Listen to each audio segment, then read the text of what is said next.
محمد صلی اللہ علیہ وسلم کو ہم خاتم المرسلین مانتے ہیں، اسی وحدہ لا شریک کے حکم پر جس نے بنی نوع انسان کی دنیاوی اور روحانی زندگی میں ایک ضبط اور توازن قائم رکھنے کے لیے وقتاً فوقتاً پیغمبر بھیجے اور ہمیں حکم دیا کہ ان سب کی نبوت اور ان کے لائے ہوئے صحیفوں پر ایمان لاؤ۔ اسلام اللہ کی طرف سے لائی ہوئی تمام ہدایات کا لب لباب اور جوہر ہے، اور جب قرآن نے اعلان کر دیا کہ الیوم اکملت لکم دینکم واتممت علیکم نعمتی، تو حامل قرآن محمد مصطفیٰ کا خاتم النبیین ہونا محض فضیلت نہیں بلکہ ایک امر واقعہ ہے، جیسے خلیل اللہ، کریم اللہ اور روح اللہ کے القاب۔ اس کے ساتھ ہی اللہ سبحانہ وتعالیٰ نے یہ اہتمام بھی کیا کہ جس نبی پر اللہ کے پیغام کا اختتام ہو وہ جزو ایمان ہونے کے علاوہ ایک مکمل نمونہ عمل بھی ہو، وہ نہ فوق البشر ہو کہ جسم رکھتے ہوئے اس کا منکر ہو، اور نہ تحت البشر کہ جسم کے ہی تقاضوں کی تکمیل کو سب کچھ سمجھے بیٹھے۔ وہ ان دو انتہاؤں کے درمیان خیر البشر ہو جو جسمانی اور اخلاقی تقاضوں کی متوازن تکمیل سے وہ سیرت پیش کرے جس کی پیروی ہر انسان کے لیے ممکن ہو۔ حضور کی سیرت مبارکہ نے بشر کے لیے خیر البشر بننے کے بعد بھی بشر رہنے کو ممکن بنا دیا۔ نبی آخر الزماں کے ظہور کے اولین مقاصد میں تھا کہ ان کے کردار و عمل کو تمام دنیاوی اور روحانی تقاضوں کی تکمیل میں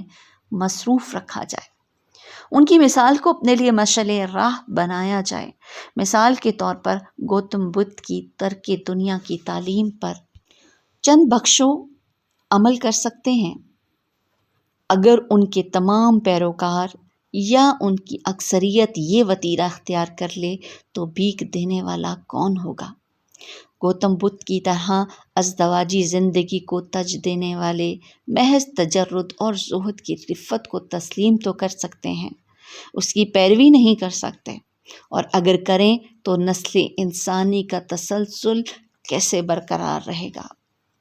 ہر نبی اپنے اپنے دور کے حالات اور معاملات کے دائرہ کار میں حیات انسانی کے لیے ہادی و رہبر بن کر سامنے آیا، لیکن جس نبی پر پیغام الہی کی تکمیل ہونا تھی اسے زمان و مکان سے مختص نہیں فرمایا گیا، اور یوں آپ کی سیرت کو ابد آباد تک کے لیے انسانیت کے اعلیٰ مقاصد کے حصول کا رہبر و رہنما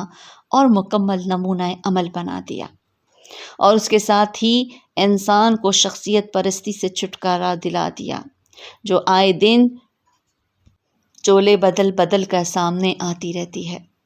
انسان کی فطرت میں ہے کہ وہ اپنی تخلیقی ذہن کے مطابق اپنی خود اختیاری کے بل بوتے پر ہر اصول اور قانون میں تغیر و تبدل کر کے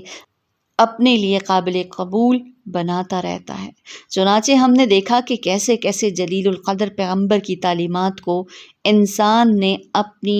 قطع و برید کے ذریعے کیسے کیسے مسخ کیا۔ اللہ کے ازلی پیغام کے مکمل تحفظ کے لیے محمد صلی اللہ علیہ وسلم کی پیغمبرانہ ذمہ داریوں کے ساتھ یہ بات شامل کر دی گئی کہ وہ ہمیشہ ہمیشہ کے لیے انسانیت کے لیے نمونہ عمل بن کر ہر شخص کے پیش نظر رہیں،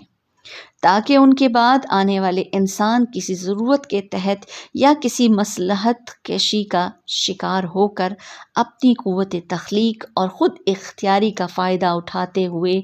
دین میں کوئی ایسا عنصر نہ شامل کر بیٹھیں جس کی سند قرآن اور انسان کامل محمد مصطفیٰ صلی اللہ علیہ وسلم کی سیرت اور اسوہ حسنہ میں نہ مل سکے،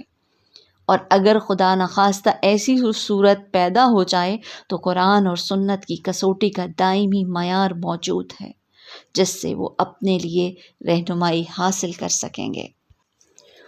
نبی صلی اللہ علیہ وسلم کی یہی رہنمائی نور السماوات والارض ہے جو شیشے کے حباب میں ہے، اور شیشہ روشنی کی گزرگاہ ہے، کسی اور ٹھوس شے کی طرح رکاوٹ نہیں بلکہ اس کی ترسیل میں مددگار ہے۔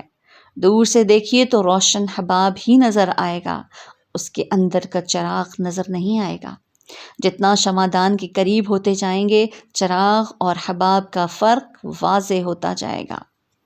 اکثر غیر مسلمانوں کے نزدیک حضرت عیسیٰ علیہ السلام اور گوتم بدھ کی تعلیمات سادہ اور قابل فہم ہیں، لیکن حضور صلی اللہ علیہ وسلم کی شخصیت انہیں پیچیدہ اور کچھ حد تک ناہموار محسوس ہوتی ہے۔ حضور صلی اللہ علیہ وسلم کی تعلیمات میں انہیں کئی ایسے پہلو نظر آتے ہیں جو ان کے نزدیک خالصتاً مادی اور دنیاوی ہیں، اور جنہیں وہ اپنی دانست میں رسالت کے دائرہ کار سے باہر گردانتے ہیں۔ ایسی باتوں کا جواب دینا نہ میرا مقصد ہے نہ منصب، لیکن میرے خیال میں ہمیں یہ نہیں بھولنا چاہیے کہ ہم اس کائنات سے الگ نہیں ہیں جو ہمارے چاروں طرف پھیلی ہوئی ہے، اور جسے خالق ارض و سما نے صداقت ازلی کے مظہر کی حیثیت سے تخلیق کیا ہے۔ یہ دنیا اپنے تمام عوامل اور لوازم کے ساتھ ہمارے اپنے اندر بھی موجود ہے۔ ایک اور بنیادی نقطے کی طرف توجہ دلانا چاہوں گا کہ پیغمبر وہ بھی ہوتے ہیں جو صرف روحانیت کی بات کرتے ہیں، اور وہ بھی جو انسانوں کو روحانی اور الہامی تعلیمات کی جلا بخشنے کے علاوہ اسے کرۂ ارض پر منشاء الہی کے مطابق زندگی گزارنے کا درس دیتے ہیں۔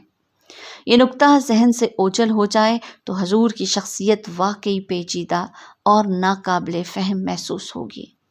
یہ واقعہ ہے کہ حضور کی روحانی حقیقت ایک حد تک بشری اور مادی پردوں میں لپٹی ہوئی ہے، مگر یہ اس لیے ہے کہ انہیں اس دنیا کے لیے ایک عالمگیر اور مستقل قانون ساز کا کردار ادا کرنا تھا۔ اپنی اس ذمہ داری کے پیش نظر وہ دنیا سے الگ تھلگ نہیں رہ سکتے تھے۔ اس حیثیت میں وہ حضرت ابراہیم علیہ السلام اور حضرت موسیٰ علیہ السلام سے زیادہ قریب ہیں، بلکہ حضرت داؤد علیہ السلام اور سلیمان علیہ السلام بھی اسی زمرے میں آتے ہیں۔ ان تمام اکابر کو خالصتاً روحانی پیمانے سے ناپ کر کوئی نتیجہ اخذ کر لینا شاید مناسب نہیں۔ یہ درست ہے کہ حضور صلی اللہ علیہ وسلم میدان جنگ میں برسر پیکار دیکھے گئے، مگر یہ بھی صحیح ہے کہ دنیاوی تگ و تاز کے دائرے سے باہر وہ عظیم ترین روحانی بلندیوں پر بھی بیٹھے نظر آئے۔ انہوں نے شادیاں بھی کیں، مگر ان کی شادیاں محض دنیاوی مقاصد کے لیے یا منفی معنوں میں مادی نہیں تھیں۔ ان کی ازدواجی زندگی ان کی طرف سے عام سماجی حدود میں داخل ہونے کی ایک شعوری کوشش تھی۔ یہ ان کے ان افعال کا حصہ تھیں جن کے ذریعے ان کی تعلیمات کی روحانی اقدار کو مجموعی انسانی زندگی کے ساتھ منضبط ہونا تھا۔ دوسرے الفاظ میں یہ ان کی روحانی یا عمومی صفات کو ان کی دنیاوی یا افقی صفات کے ساتھ ہم آہنگی اور متوازن کرنے کی بات تھی۔ ان کے مزاج اور معمولات کے پس منظر میں اگر دیکھا جائے تو ازدواجی زندگی کے جھمیلوں میں پڑنا ان کے لیے کوئی بہت خوش آئند بات نہیں ہو سکتی تھی۔ یہ اس لیے کہ انہیں سادگی عزیز تھی، بوریا نشینی اچھی لگتی تھی، رات دیر گئے تک عبادت کرنا پسند تھا، روزوں کی سختیاں مرغوب تھیں، اور ازدواجی زندگی ان کے ان محبوب مشاغل میں کوئی آسانی نہیں فراہم کر سکتی تھی، مگر اپنی پیغمبرانہ ذمہ داریوں کے پیش نظر ان کے لیے ایسے سماجی اور سیاسی اقدام ناگزیر تھے۔ کچھ لوگ ان پر یہ الزام بھی لگاتے ہیں کہ ان کے مزاج میں رحم کی کمی تھی، حالانکہ وہ تو تھے ہی رحمت للعالمین۔ ایسی سوچ نہ صرف محمد کی ذات کے ساتھ انتہائی ناانصافی ہے، بلکہ بنی اسرائیل کے کئی پیغمبروں یہاں تک کہ بائبل تک کی اہانت کا پہلو لیے ہوئے ہے۔ اپنے دنیاوی مشن کی تکمیل کے آخری مراحل میں فتح مکہ کے موقع پر اپنے 10,000 صحابیوں کے متفقہ رائے کے باوجود انہوں نے عام معافی اور درگزر کا اعلان کر کے جس جذبہ ترحم کا ثبوت دیا وہ لوح تاریخ میں عفو اور رحم دلی کی بہترین مثال کے طور پر ہمیشہ ثبت رہے گا۔ محمد صلی اللہ علیہ وسلم کی صفات کے ضمن میں ایک نقطہ توجہ طلب ہے کہ نبوت سے پہلے ان کی زندگی ایک عام انسان کی زندگی۔ ان میں بہت سی خوبیاں تھیں، لیکن کوئی ایک خوبی بھی ان کی رسالت کا جواز نہیں فراہم کرتی تھی۔ انہیں خود منصب رسالت کا گمان تک نہیں تھا۔ ان کی یہی سیدھی سادی غیر ڈرامائی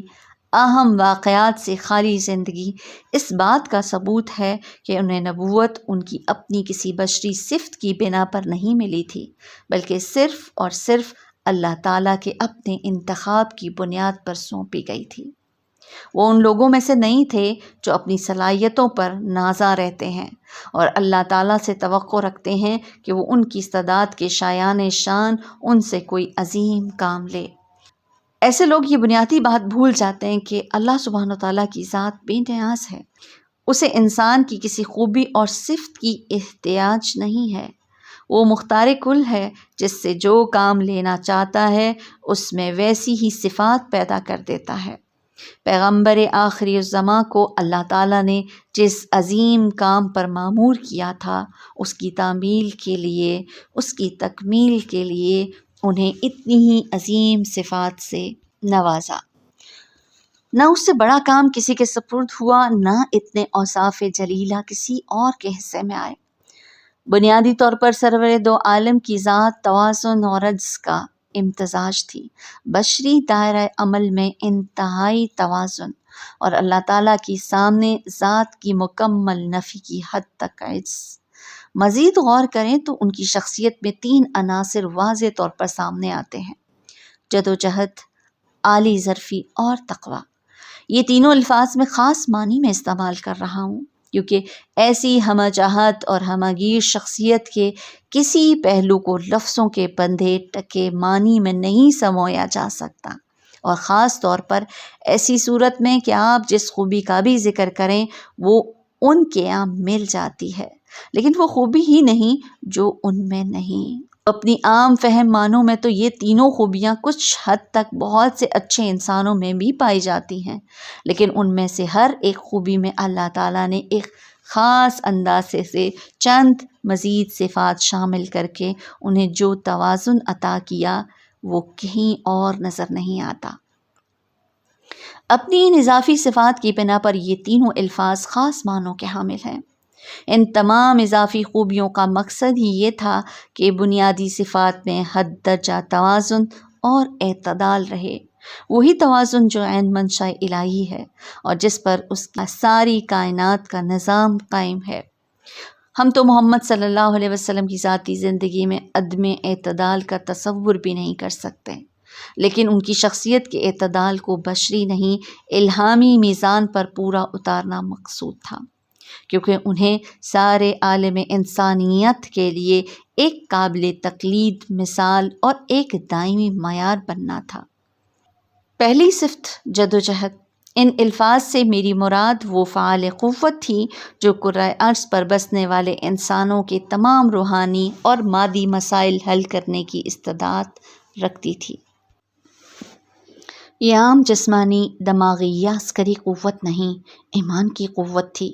اس قوت نے ایمان کی کوکھ سے جنم لیا تھا، جو روحانی اور مادی دونوں سطحوں پر الہامی سچائیوں کی تصدیق کا نام ہے،